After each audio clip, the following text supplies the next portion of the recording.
My name is Dontez Lindsay. I am the general manager of Ducks Trading LLC, as well as the lead trainer of StockCraft. I'm not a financial advisor, nor a CPA, and the content I create is for entertainment and educational purposes only. I trade in my account, and everything I do is hypothetical in nature because it doesn't happen in your account. My experience with trading is not typical, nor does it guarantee that similar results will be obtained by you. I am merely sharing my opinion with no guarantee of gains or losses in investments. Remember, day trading can be extremely risky. You should be prepared to lose all the funds that you use for day trading. In particular, you should not fund day trading activities with retirement savings, student loans, second mortgages, emergency funds, funds set aside for purposes such as education or home ownership, or funds required to meet your living expenses. Further, certain evidence indicates that investments less than $50,000 will significantly impair the ability of a day trader to make a profit. Of course, an investment of $50,000 or more will no way guarantee a success. With that out of the way, let's get into the content. Good morning. Good morning, Eileen.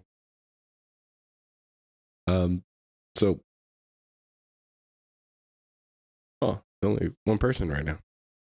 We'll go with that. All right, so today I don't see anything right now that I actually want to bring up. Other than SPY just dumping yesterday. That was kind of funny. The bear market rally that we had, I've heard at least 2 YouTubers call it a monkey rally. That looks like it's dead.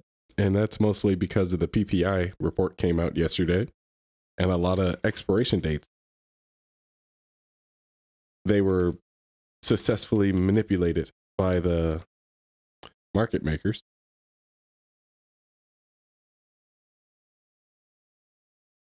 To make maximum pain to everyone that was trading Carvana, Tesla, and all the other names that were, part of the bankruptcy sector, the tech sector, and, things like that. And, they were forcing it to run as they fight the Fed. At the end of the day, the target for the interest rates rose up to about 60%, and the zero odds chance of a 50 points basic hike became over 75 points for the next meeting. And there's been a lot of people that came out saying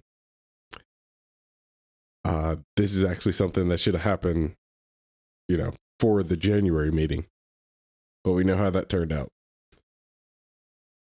Yeah, but at the end of the day, the chances of default are increasing. And yeah, they were forced to adapt yesterday. So there's no more talk about a soft landing. There's no more talk about a pivot. Next stop on SPY should be somewhere close to at least 380 before they find some other excuse. But I don't think we should be in the 400s anytime soon. I put in the password wrong. Oh no, I put in the key wrong. There we go. Yeah, but good morning, everybody. How you doing?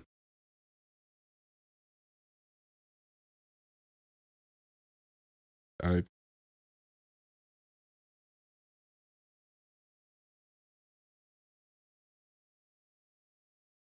also throw on the music. Okay. Oh no, that's right.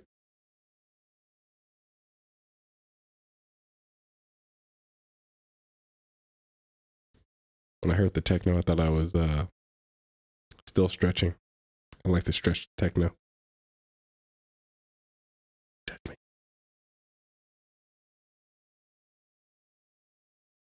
Okay, so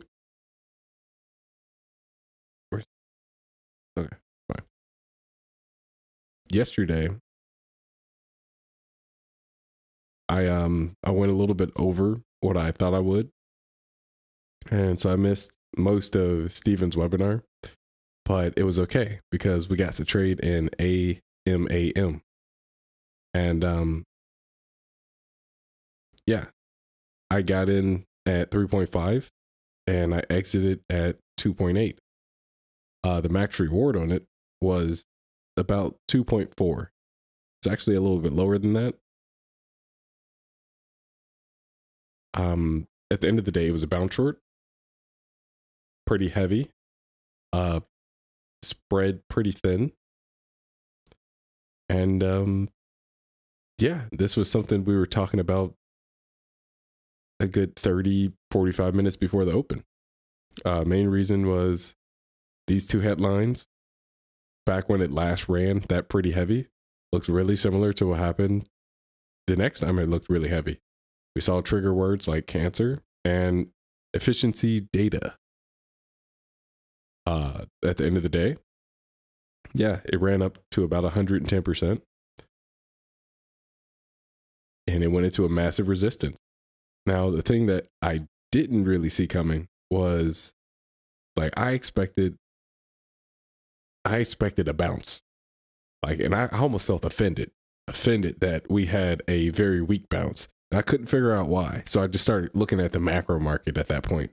And then that's where I started seeing the SPY is just dumping.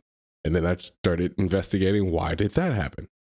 And then once I figured that out, I'm like, hey, the rally, it should be dead now.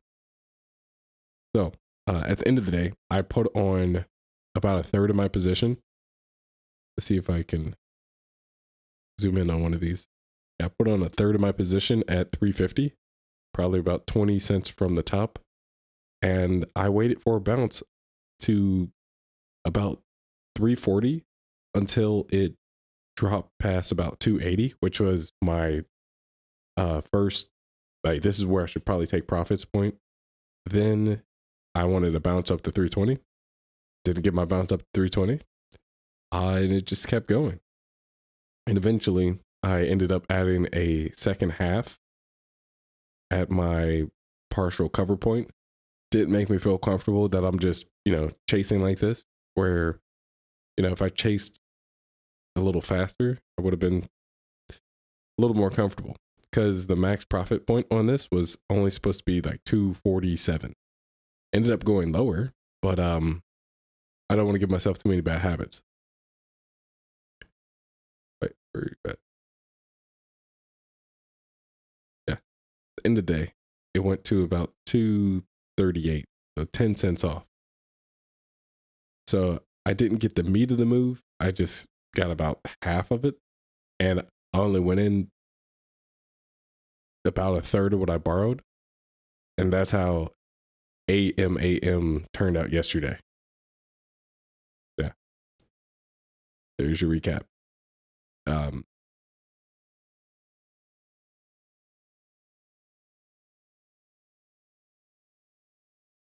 So hopefully we get a play today. And it says 10%, but I got 20%. I just averaged it in at the last second with the same amount of shares and got like one more penny. It was very greedy, I admit. But that's what happened. You can see it. But yeah. Now, when it comes to today, only thing that's actually popping past my 15% scanner, which we talked about a little bit before, the market is on its way down. Like, the momentum in the overall market is down. And, it has an indirect effect on consumer sentiment and penny stock market momentum. So I don't think a lot of stuff is going to have volume today. We may see another slow day. At the end of the day, you should check out IBIO. Because whenever we're on the backside of these bear market rallies, it just makes me feel a little more confident to go in on these $2, $3 tickers, especially if I find a resistance. And IBIO, that is a throwback. Like, everybody remembers IBIO.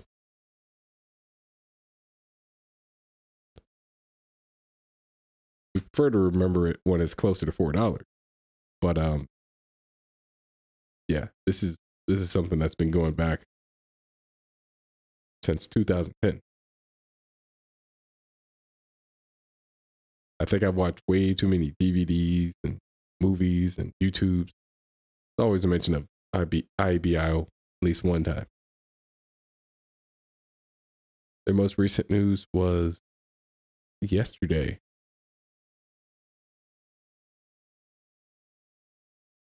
Something about immunity.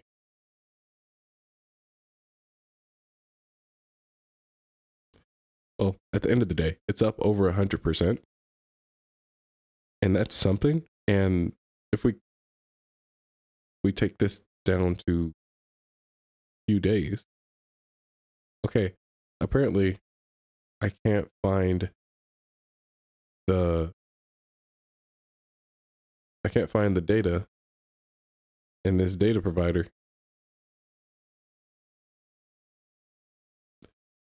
Taking forever to load.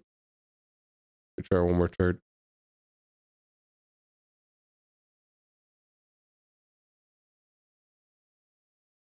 So, what did you guys trade yesterday? Or what did you do yesterday? Because, I did a lot of filming and stretching,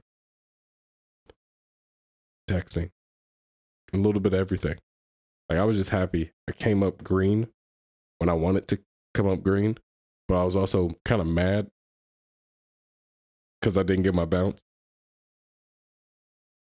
But I was a little happy after I figured out why the bounce happened, or weak bounce.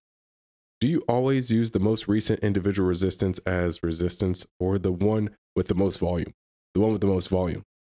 Because you can have a canceled resistance, but if it's pretty enough, a lot of people are still going to use it for their risk management. That's how I like to think about it. And, when it comes to IBIO, I think the thing that's more important is it has to be within an influential time horizon, like within this time period. And then you go into like magnitude, or like how big is it? How dense is it? And at that point, then it becomes more of a fluid process, because you're like, oh, okay, if it's small, people are going to be aware of it, but they're not going to bet a lot on it. They're going to, bet a little bit. If it gets large, people are going to definitely be aware of it. And then they're going to have a little more confidence behind it. And then it all goes back to how close it is in terms of time, and how close it is in terms of volume ratio.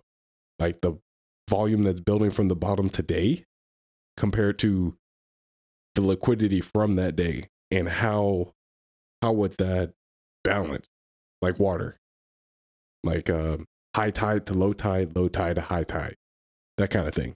I think Stephen describes it as building a building. And if you have no foundation, like you pull the rug from underneath it and it goes falling. But same thing. At the end of the day, downtrending, this went sideways for a while. So 7 is important. Then it went up, went back downtrending. The 1.7 is important, which I think is where it left off. Yeah, it went up to 1.6.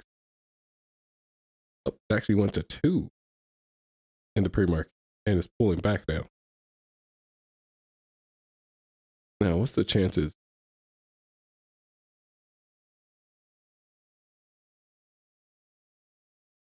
Kind of want to find a picture. Probably got it on my phone. Whenever I see top heavy nearby resistances in the pre-market, I want to try to make sure they're like documented, because depending on how far it's up, like for gap up records, I want to see if the price action at the open is the same. Like when I think of something like this tight and it's just going sideways, like this consolidation, you're expecting it to break the high or the low of that consolidation at any point. Like usually consolidations start out wide and then they get so tight that they have to do a breakdown or break up. And if it's a false breakdown or fake break up, then that acts as like a solid bottom or a solid top. And I took pictures of the last 3 tickers that had something similar, and then I drew them, like hand draw them on charts. I'm looking at about 20 of them right now. They're all hand drawn with a marker. I'm just trying to get the ticker name so I can pull it up.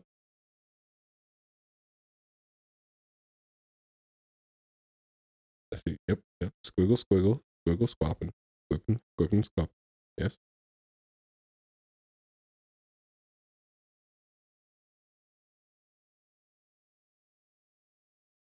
Looks like a. Oh man, it was the one I didn't put the name for.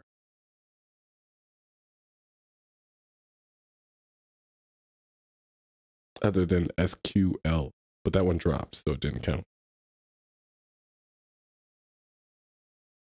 Boo. Okay, well, let's see what the catalyst is for this anyway. They said immunity. Well, we know it's a biotech.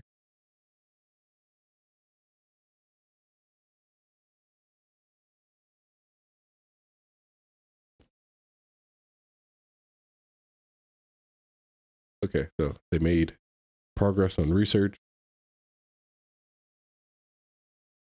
Popped up. Main thing is, can we get a continuation off of this?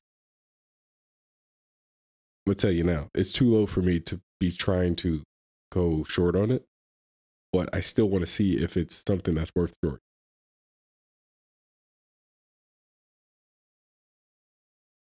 $9 million right now. It still needs 30 minutes into the market before we see it become crowded, which is above,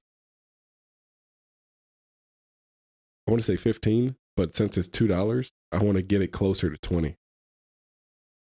But at the end of the day, if this does bounce up, is there a resistance that it can bounce off of? It's like we do see these, like this 5 and this 8.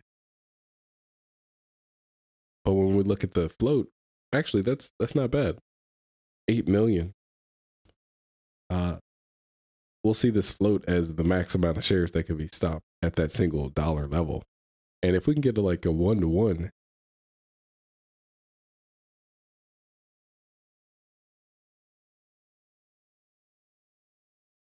okay, now I know I just said all that, but the thing that just made me stop was this is from Amex. Now, when it comes to Amex, their price action looks a little different than NASDAQ. Just because they have like a little bit less rules, I think. And I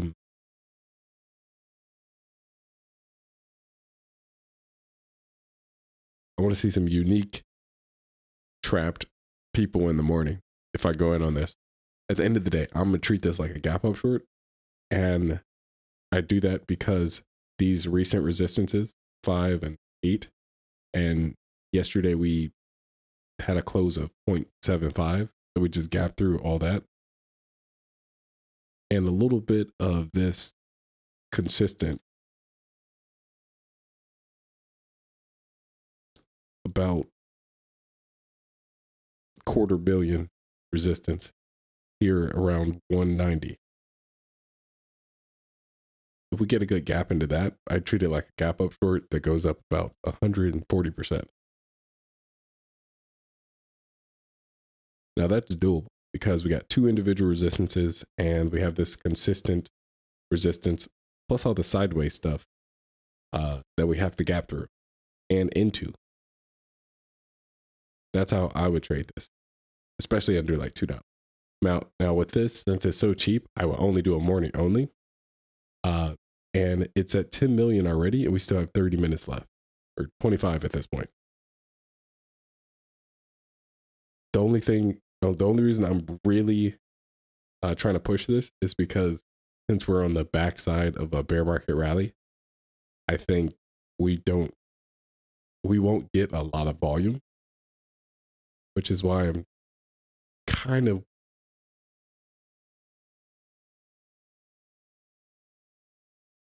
yeah, still thinking about it. What was I doing? I was about to pull up.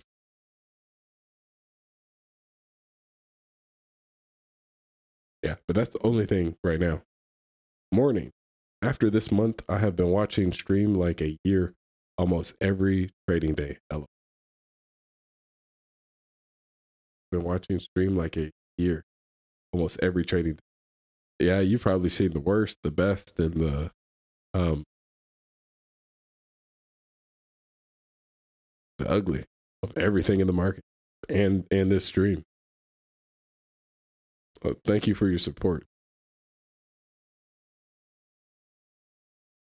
for a year now. So I started in October 2021.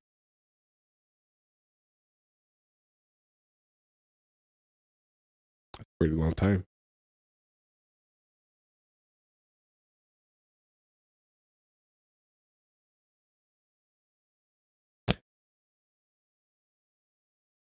I'm trying to make some of these videos when people go back a little shorter, but I keep extending it to an hour because I always have something more to say or I remember it at the last second. I be trying to trick myself sometimes. I'm just like, all right, guys, I'm leaving. Wait, one more thing. Like if I was a high school teacher or something, people would hate me. Does SPRC not qualify as an ideal bounce short because of the price? If it didn't meet my top list, which has very minimum criteria for the scanner, probably not, because what you mentioned probably is under $1.50, and you can play with stuff under that. It's just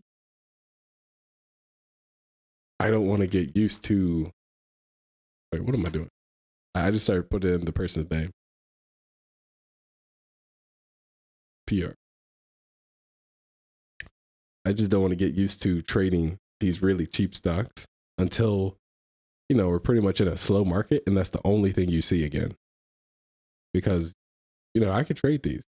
It's just soon as the market turns around again, and then something comes up, I'm gonna be so used to these cheap stocks, these micro floats, and everything like that. Then when the actual volume comes in, like in comparison, I'm gonna be like, whoa, I'm overwhelmed. Because it's all about being consistent, and I'd rather shoot for the middle than only aiming for those scraps.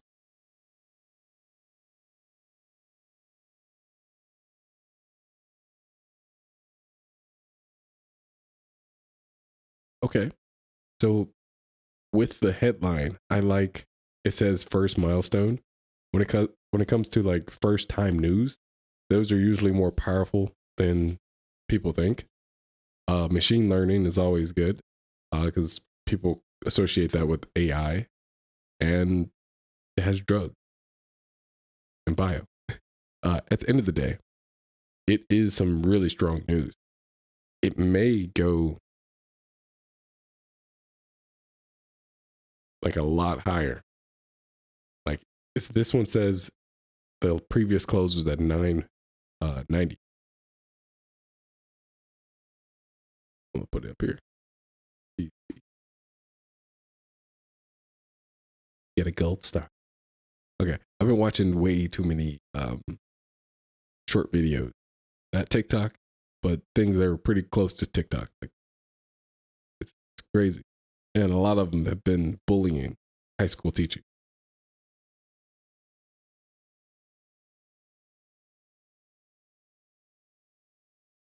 Okay, what's I doing? Yeah, with this, I could see this going to. Let me pull it on the on a larger chart first. PRC. It's like with that news, I consider it pretty strong. I didn't even read it. I'm just talking about the headline. Because people are going to be looking for things to throw their money at right now. These are some pretty hefty days. Like 30 million, 90 million, 60 million. Well, it is under $1. So that's what I was talking about when it comes to like which one is considered crowded pre-market and not. Because the lower you go, the more you got to almost double the amount of volume. Yeah, but when we start talking about things above 60 million, yeah, those are decent resistances. I kind of want to see how these react to each other, because right now we're at 150, right? And that's at the top of these resistances. And you said bounce short, right? So this would be a place to go in, but we still have a whole 20 minutes before the market even opens. And since we're, since it's not coming up here, I have to put it up here.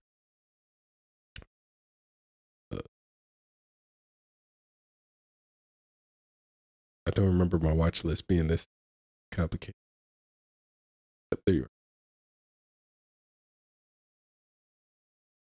What?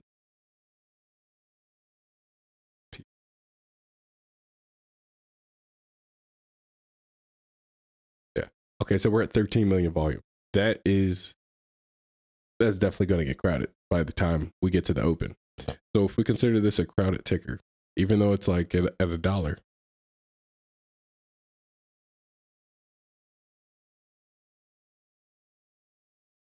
we'll go to the last 3 crowded tickers that I have. Make sure they're arranged by date created. Okay, so we had these 3 gap. Actually, it was 4 gap through resistances, but at least 2 of them were crowded. HILS and SQL.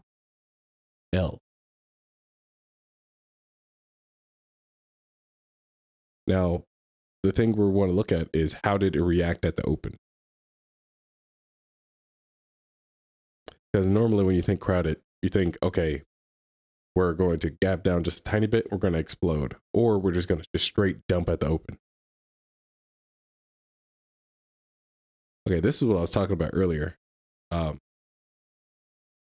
With the L shape, heavy, top consolidated kind of move. But that one doesn't help us with anything right now. So at the end of the day, we're going to look at HILS and see how did that perform at the open, because it was crowded. So we had the stuffing candle. We always like that. This looks like a 15-20% push, and people went into that. And at this point, this had double layers of resistance. So this is why that stopped, but this actually should have kept going. So in this case, we're already at the top of that resistance. So it should be stuffing right now. If it breaks that point, which is pretty possible, considering that, it's a 3 million float.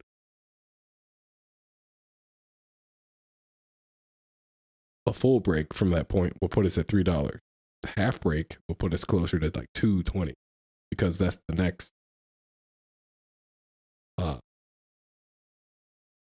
I don't really call that a resistance. But like that's a good place for us to gap through these individual resistances, because like we're going to use these individual resistances unless there was like some type of news that we didn't see that refreshed the whole supply. And I don't see anything that says reverse split, any offerings, anything with the illusion, like within that time period at least. Yeah, so we should be good. Now, the bounce short idea though, I just really don't like going in a bounce short in the pre-market. And I can see something like this gapping through, even though these are solid, like pretty solid days we're working with, individual resistance. So if we go intraday to figure out where the consolidated levels are, we'll see one's at 1.3, the other one's at 110.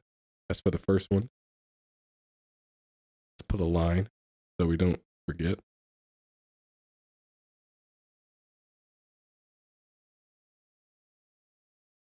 Okay, that same level worked there.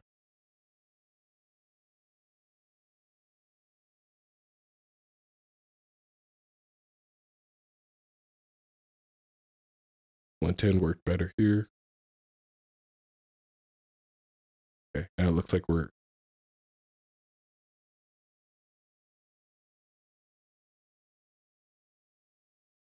closer to the smaller but most recent individual resistances. So that 110, it was the thing that was the most solid.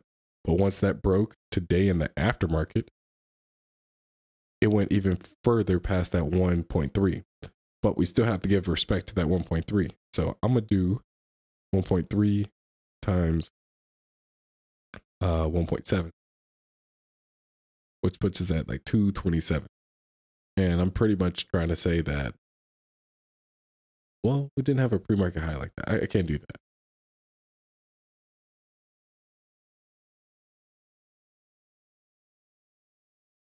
So at the end of the day, since it is up 120% right now and it's at 160, we know it's above the intraday and almost the top of the day of each one of those individual resistances. So we expect it to gap through. But at what point are we going to consider it a break of that resistance? Pretty much 190.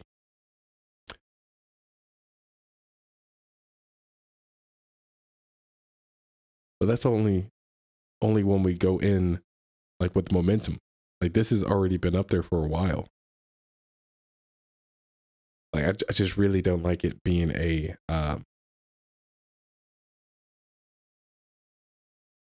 like a really cheap ticker, because we want to have momentum going in there to test it against the previous stuff, and we're gonna have that morning push.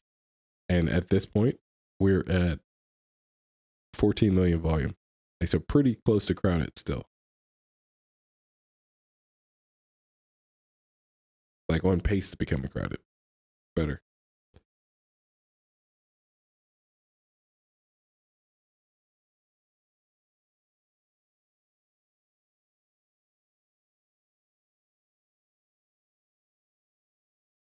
So 1.3.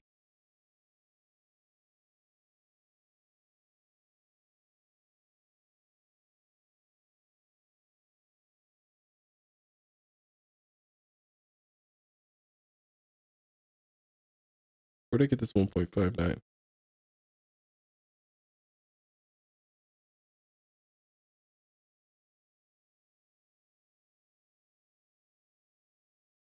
Oh, that was the top of this. The nearest individual resistance. Okay.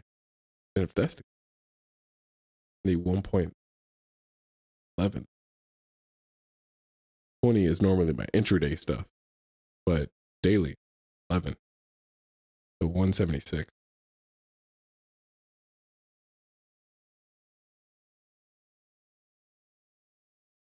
Yeah, I'd go into the morning push, and I'd consider it morning only. Bounce short. Now, we know the nearest one, which is the most relevant, November, 3 months, 15 day. I just want to come out with like one thesis. And my thing is, this one has that whole downtrending thing. And if we look at the, where'd it go? There's a very recent day where we had a lot of bounce shorts, and one of the previous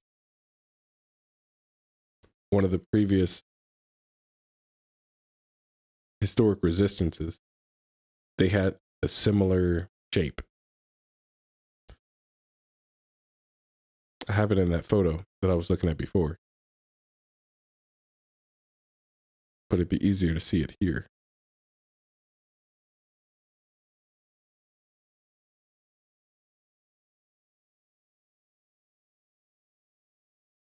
Or it's supposed to be. Oh, that's the gap through resistance. Why did it come up on bounce for? Oh, here we go. Yeah, so Lucy's a little different because it happened like 2 days before. GSUN, same thing, but main thing is they didn't have consolidation areas that we could risk off of. Okay, LIXT, that's actually a perfect example because it had the same, what do you call that? It was very far away, very heavy. And I thought it was a micro float, but it actually wasn't. But yeah, we could use LIXT as an example of how would this react at the beginning. And I don't have it up.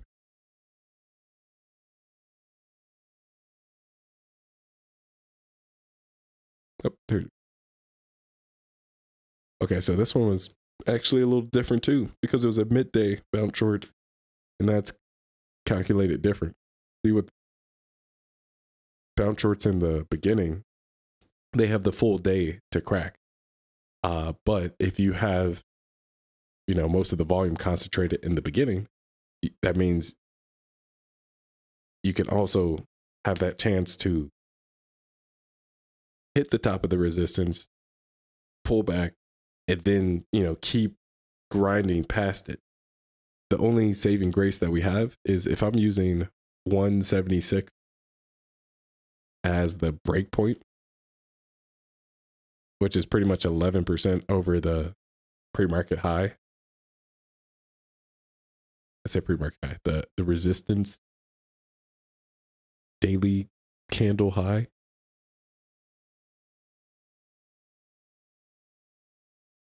You know what? Oh yeah. If I'm using that as my like break point, I want to see what kind of morning push do we get into that, because I want a stuff.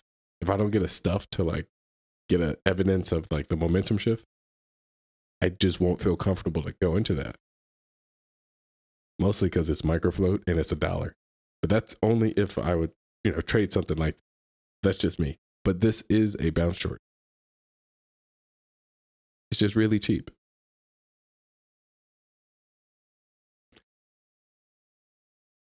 $0.02. Not bad. If they wanted to scam me, they'll do 0001. That's not always the case. But no, I saw someone say something like 20 minutes ago.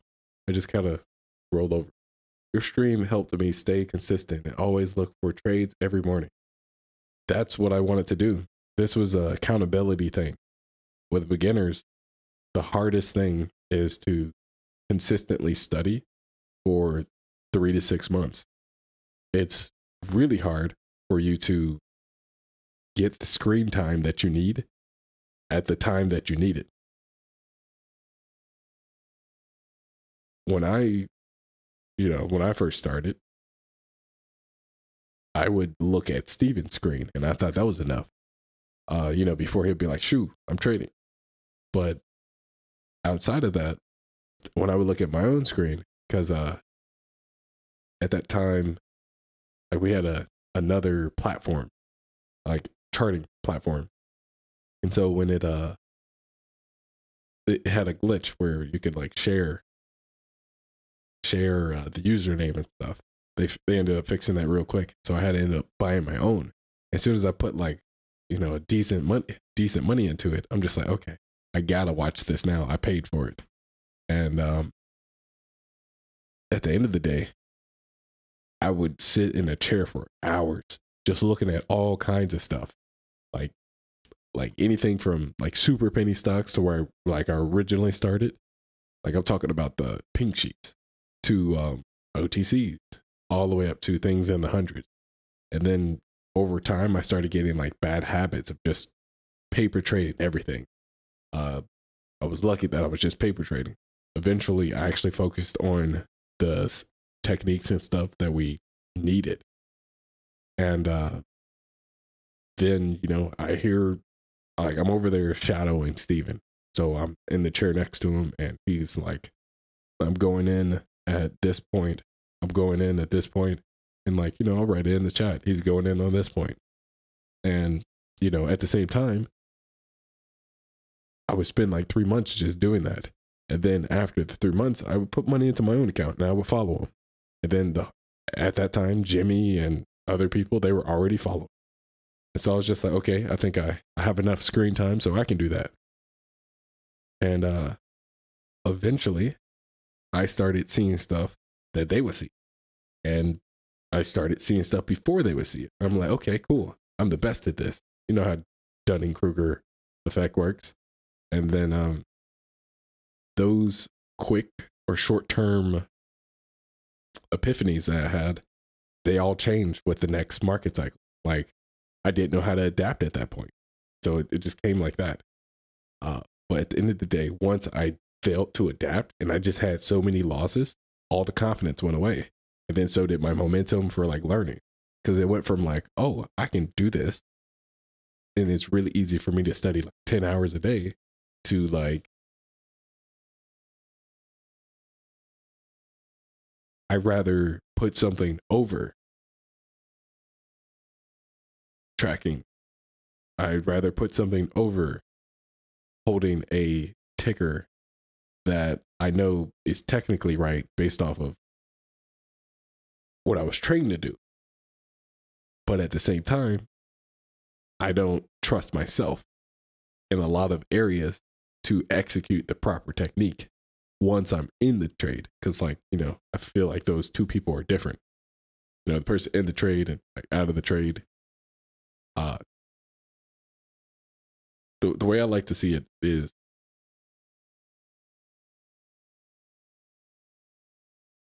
I only want to trade stuff that is worth waking up early for and, worth taking the risk. Before that point, I just thought I could trade anything because that's what it looked like Steven was doing. Like he'd look at a chart, not even in his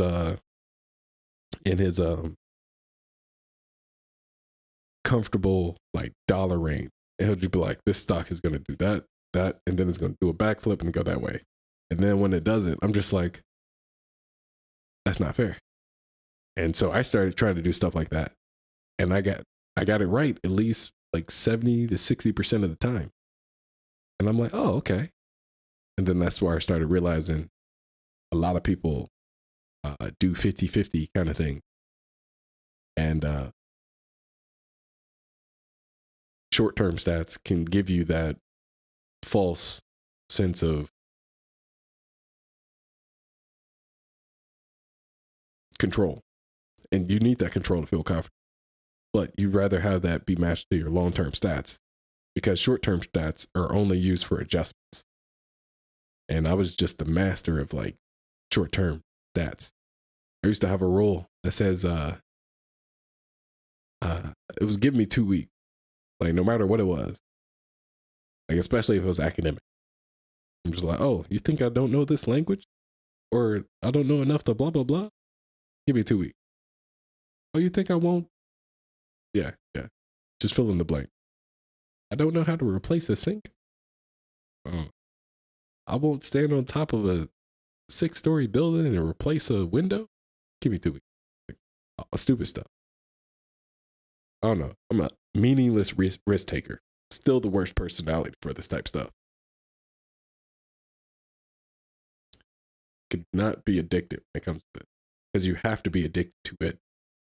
Like I think I mentioned before, like when you wake up, it has to feel like a fireman waiting to go to duty. You have to like, it has to grab you out of bed. You need those borrows. You need to like get that stock that may be there. If you don't have that like calling, it's going to be hard to endure the hard days. But market's open. Enough rambling. Are you up or down in the long term? I should be down, I think. Yeah, I should be down. Because I was down like 30K at the end of I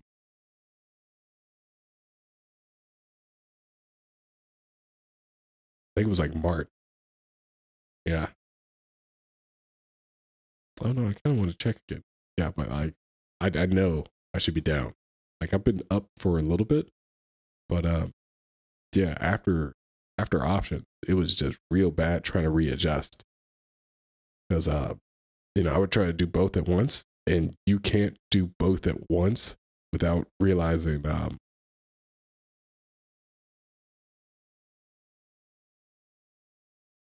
you have to be in two different mindsets. Like one's like deep thought, and the other one's like fast paced, and you'll just start giving yourself mixed signals. And for me, I need that 2 to 5 minutes to transition. And if I don't have that, I'll start hitting the wrong button, calling things backwards, everything like that.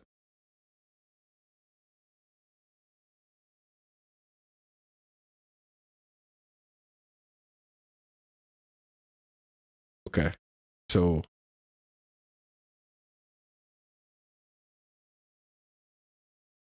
SPRC, crowded, but I think this still is going to bounce a little bit. Are you up or, well, I already saw that. Let me see what they're doing. I see. Let's LUNR.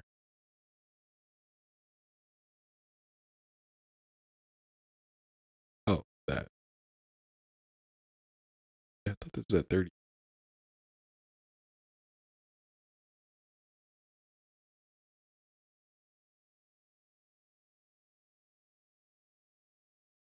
Is she 30?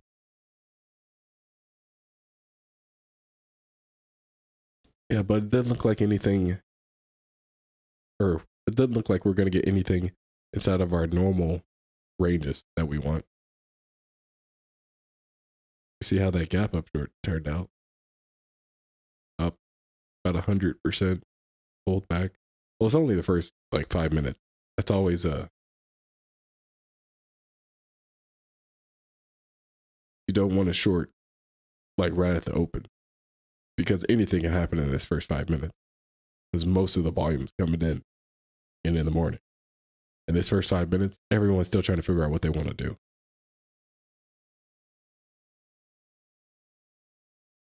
And me, I have 2 more trades this week, so I'm not going to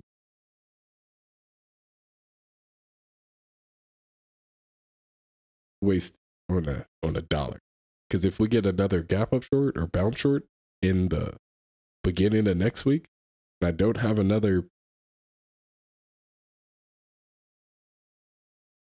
I don't know what to call it. If I don't have another PDT, I'd be upset. I'm just happy we're actually getting plays now. Like these are manageable. They, give me a lot of anxiety and probably wouldn't be good for my back, but like still, I've scalped plenty of these before, so I'm.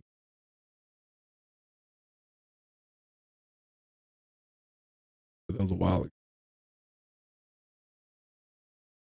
ago. I'd still do it, but it's a lot easier to be accountable since I have people like Henry that have been here for a year and have called me out on my mistake. So try not to do that, because you guys look at me. It's like, man, Dontez, why are you over trading? Huh? You're wrong.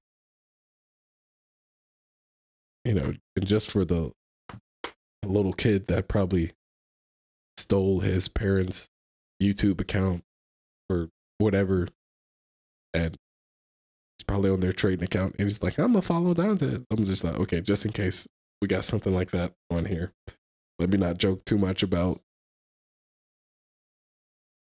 everybody put a house on. I don't do that. But if someone asked me about, in the long term, am I up or down? Let's look at Kimfo. I keep everything public. Like try to be as transparent as possible. And someone actually requested my stats this morning. Like I looked at my email and I was like, what? Like, get out of here. I was like, they won't even help you anyway. Yeah, but look, I'm down over 34K.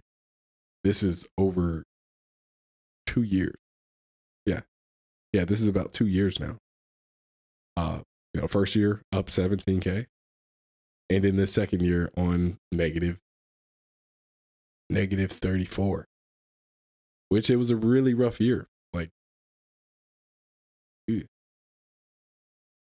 Now, can I get it back? Yes. Did I learn a lot? And was it worth it? Yes. I could not easily, but I could definitely refund this account and get this back over time. Like definitely within like half a year.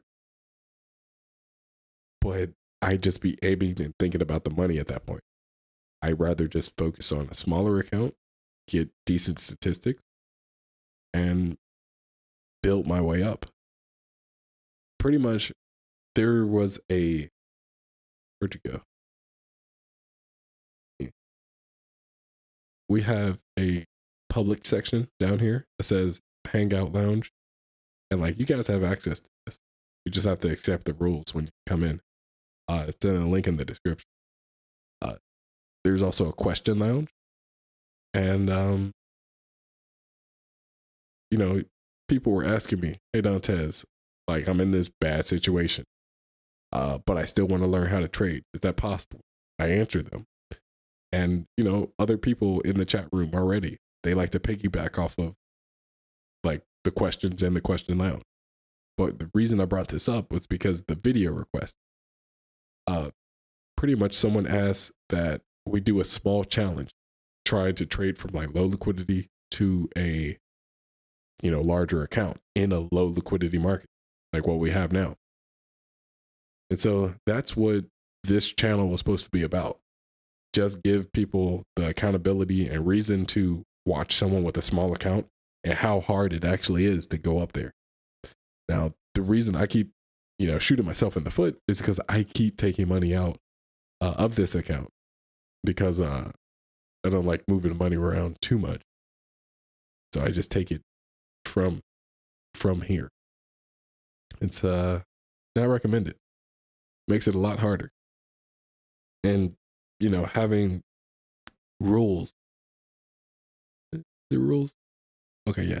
Having tendencies. Stubborn tendencies. Like not wanting to. Okay, I know how to put this. So I get into this elitist, idealist, fundamentalist, toxic, principles only mindset when it comes to my trading.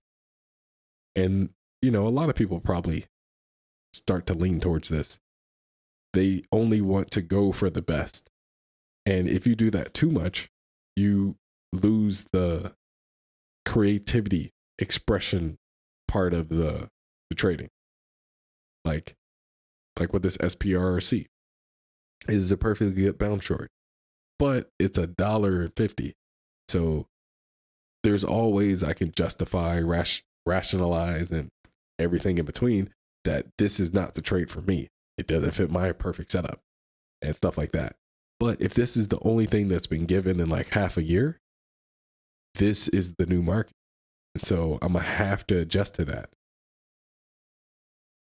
But I don't think this is the only thing we're going to get in the next week. So I'll just wait for the stuff that I want to show up because I'm trying to go for 50 wins in a row. If I lose a trade on something like this, or even if I win on something like this, it just wouldn't sit right with me because I know it's a foot in the door.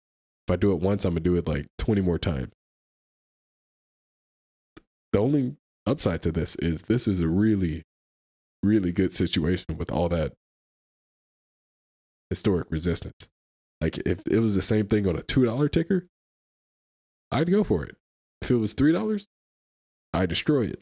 If it was $4, oh yeah, I'm gonna hop on Steven's account. I'm gonna do it for him. Now, the main thing is I'm trying to get outside of that mindset of do everything in 1 year and focus more on consistent change over like 5 years or 10 years, like something like that. Like I definitely overestimated how much I can do in a year. And, I kept doing that over each year, which has just made really bad habits. Now I'm learning how to chill. Steve has been telling me that for 10 years. Dontez, you need to learn how to chill. I actually decided to listen this time.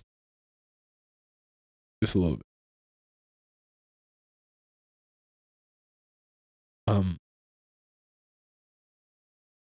Okay. For some reason, I thought this said Donkey Kong. It's DKNG. Now I want to play some Smash Bros. Yeah, I need to go back to playing video games. I haven't played any video games in a long time.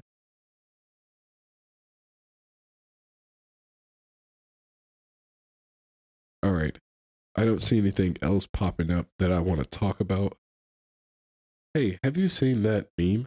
My girlfriend broke up with me because of options gambling addiction. I bet I can win her back. I have. I've seen all those. Like anything on Twitter, Wall Street Bets, and I want to say something silver. It's not penny stock silver, but yeah, all of those. Memes are great. You can't escape them on Twitter. Yep, I kind of want to see how this is going to turn out. Because like if I traded this and it just dropped like this out of the open, it's probably going to go to like 120. See, I can't even like confidently say that because we had that large resistance yesterday and I expected to bounce and it didn't bounce.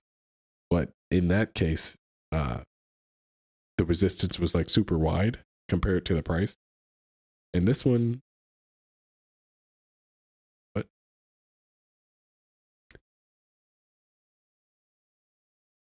Oh, there we go.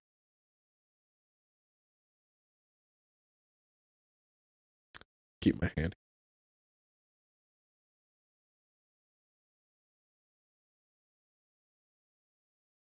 70, 70.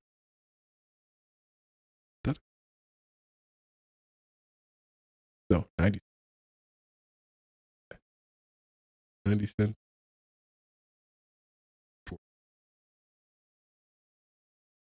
Yeah, but it only went up.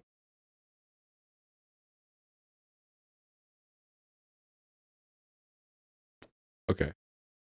So I still don't feel that comfortable with this because I think this candle canceled that one. Now, when they're at the same level like this, like within that 11% I was talking about, they actually stack. Now, the same thing happened here where this went up to there. And I feel like up to that point, like 130, it's technically supposed to be canceled, but it also can stack. Now, when it went past it like that, that's definitely over 10% over that. Because 10% of this would be like 13 cents, which puts this at like 147. And this one up to 160. So this is the one that's supposed to be the heaviest. And we saw this one doesn't have the intraday consolidations that we want. But we did see 130 was a common thread among most of these, especially at the top of this one. So that is supposed to be the heaviest consolidated area intraday wise.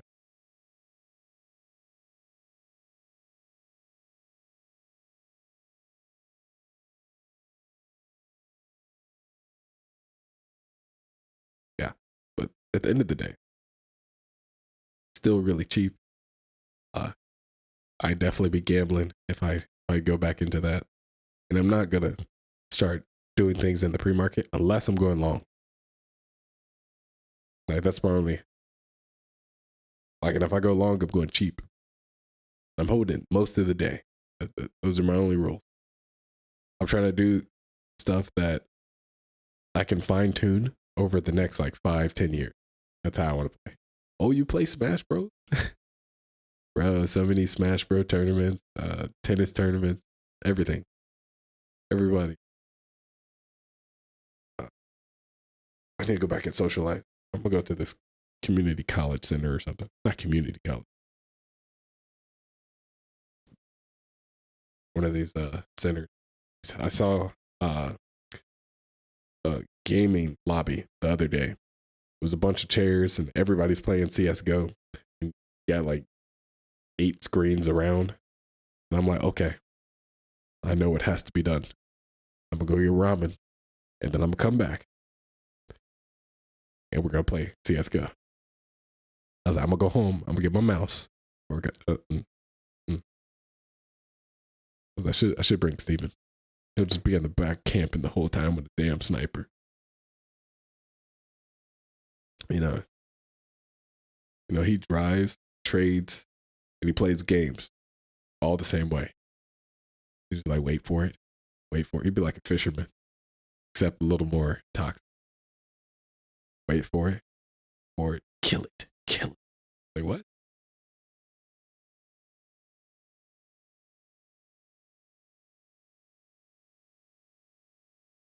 Okay.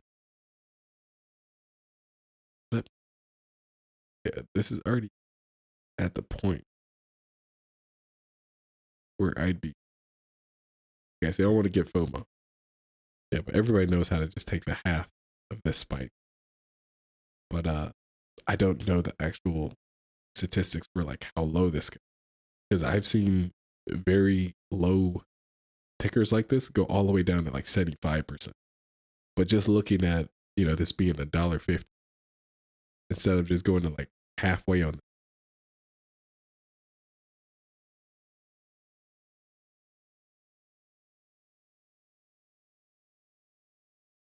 I'd be trying to go all the way to 95. But the more I like think about that, the more it just sounds stupid. Like, why would this break all the way to 80% of its high like that? And this is at the end of the kind of statistic, not now. Like, I'd be the one to settle for the smaller stuff, like you see me normally do. Be like 75% of the top, like something like 108. But even that seems kind of aggressive.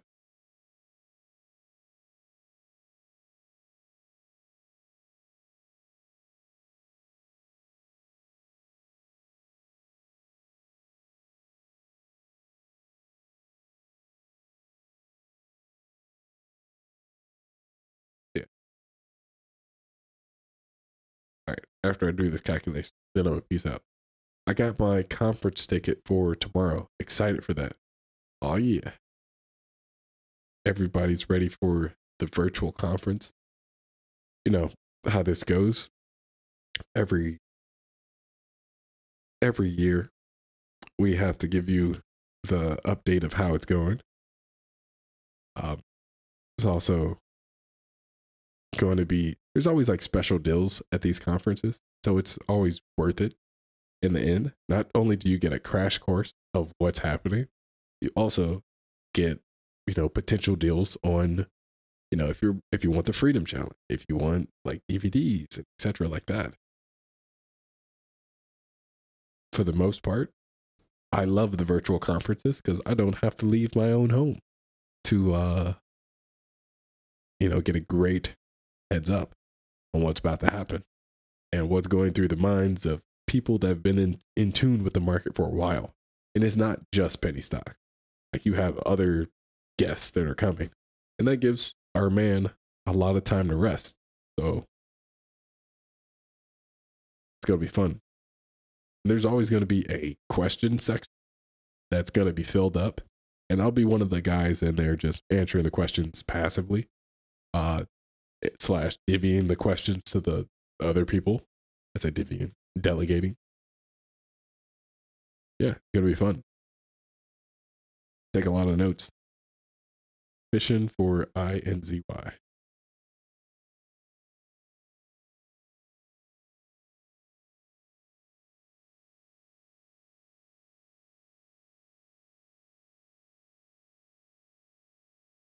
You know what this reminds me of? FUSIP. Oh, never mind. The one had days in between. Like a cup and handle.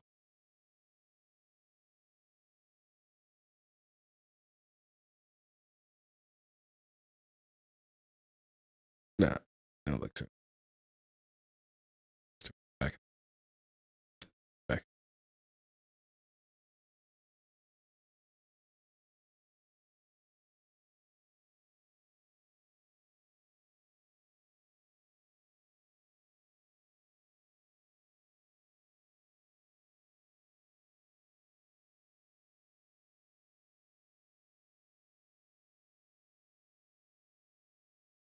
$40 million. That'll do it.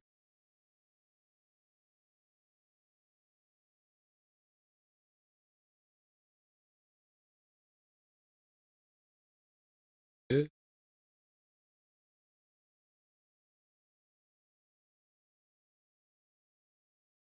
Dang, I'd I'd keep it up there. I want to see how it turns out too. All right, guys, I'm gonna head out. I'll see you tomorrow, especially to the people coming to the conference. Is Stephen good at CS:GO? Uh,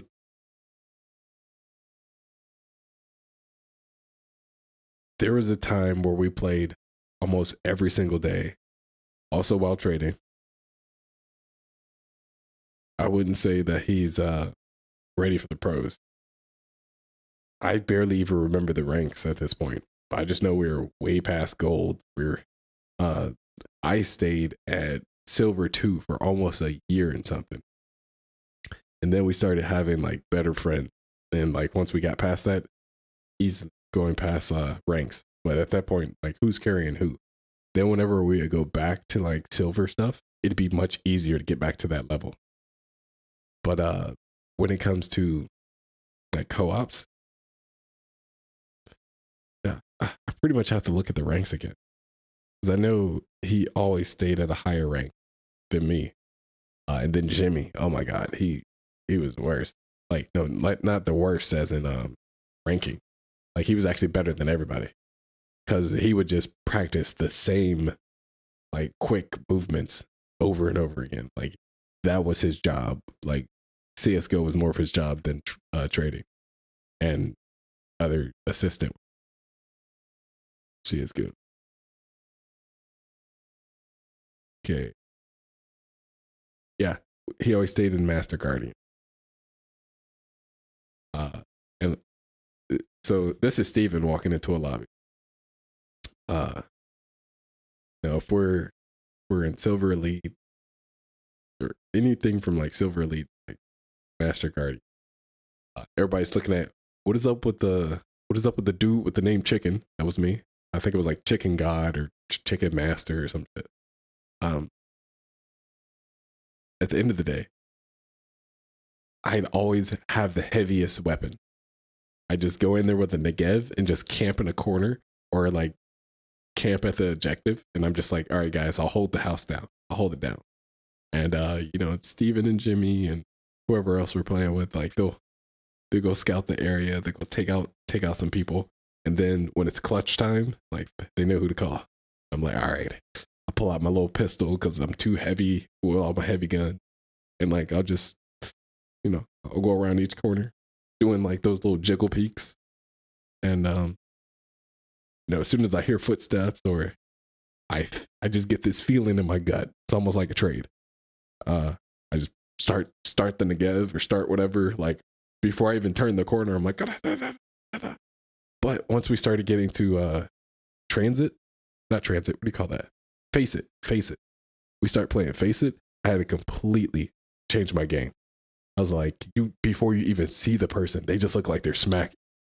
Because you know, we ran into too many hackers, and so we started playing Face It. And that was fun.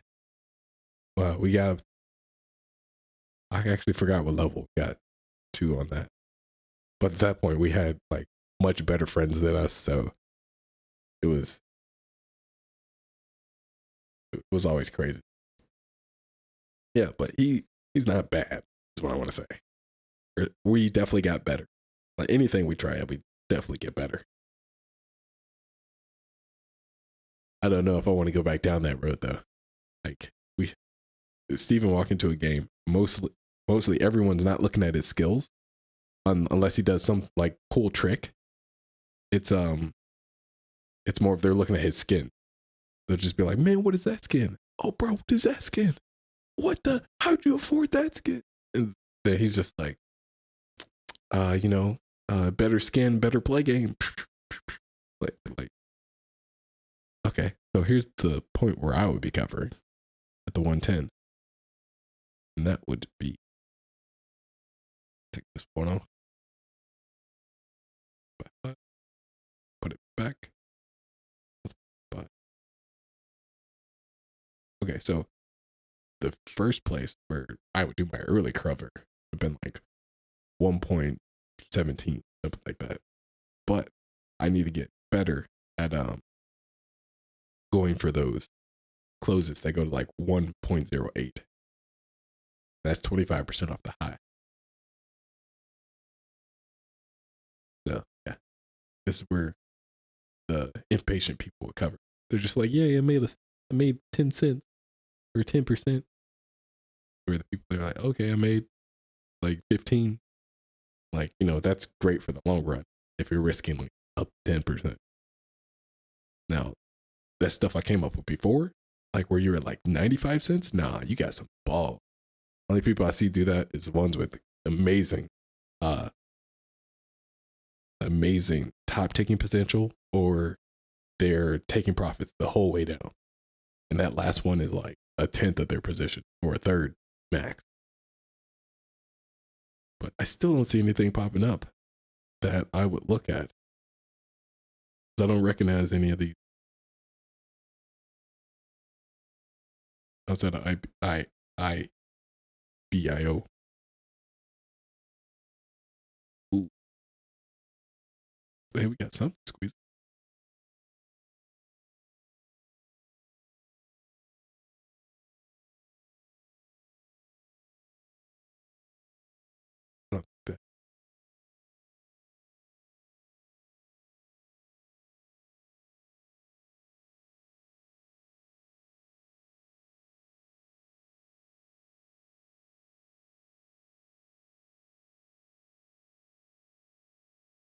Yeah. I like to play off squeeze it. Oh wait, it's already 10 o'clock. Gotta go. All right, guys. I'll see you tomorrow at the conference. If you show up, hit the like, subscribe button if you like what you saw, and have a great weekend. Let's get a trade on Monday. Steven will live trade it on Monday at the conference. Nope. I'll see you soon. Peace. Stay safe.